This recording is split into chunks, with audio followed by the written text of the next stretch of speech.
सन्नाटे का घर लैना, एक जिज्ञासु पत्रकार, शहर के किनारे स्थित एक सुनसान हवेली की ओर बढ़ी। कहा जाता था कि वह हवेली श्रापित है, लेकिन उसकी जिज्ञासा उसे वहां खींच लाई। उसके साथ उसका डरा सहमा कैमरामैन सैम और एक रहस्यमय गाइड मिस्टर क्रेन थे, जो दावा करते थे कि वे उस हवेली के राज जानते हैं। हवेली में भयानक सन्नाटा था। हवा में धूल और गंध फैली हुई थी।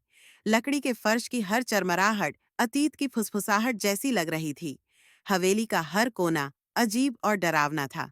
लैना ने दीवारों पर नाखूनों के निशान, अजीब तरीके से सजी हुई चीजें और काले कपड़े से ढके हुए आईने देखे।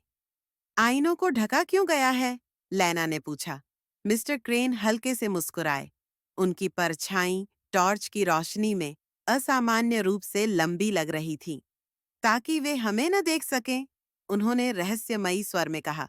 एक कमरे में लैना को एक पुरानी डायरी मिली। उसमें लिखा था कि घर में एक प्राणी कैद है, जो डर और प्रतिबिंबों पर पलता है। सैम घबरा गया और उसने आईनों की ओर नजर डाली। हमें यहां नहीं होना चाहिए, उसने फुसफुसाया। तभी अचानक एक तेज आवाज गूंजी। लैना और सैम मुड़े, लेकिन मिस्टर क्रेन कहीं नहीं थे। क्रेन? लैना ने पुकारा, लेकिन जवाब में सन्नाटा था। हवा अचानक ठंडी हो गई। लैना की नजर एक अनकवर्ड आईने पर पड़ी। उसमें उसने खुद को नहीं, बल्कि एक अंधेरी परछाई और चमकती हुई आंखें देखीं। सैम चीखा, लेकिन उसकी आवाज अचानक बंद हो गई। लैना पलटी, लेकिन सैम गायब था। वह प्राणी अब उसके सामने खड़ा था। उसका खोखला चेहरा अजीब तरह से परिचित लग रहा था। उसने डरावनी आवाज में कहा, मुझे वापस क्यों लाए? लैना की टॉर्च की रोशनी बुझ गई।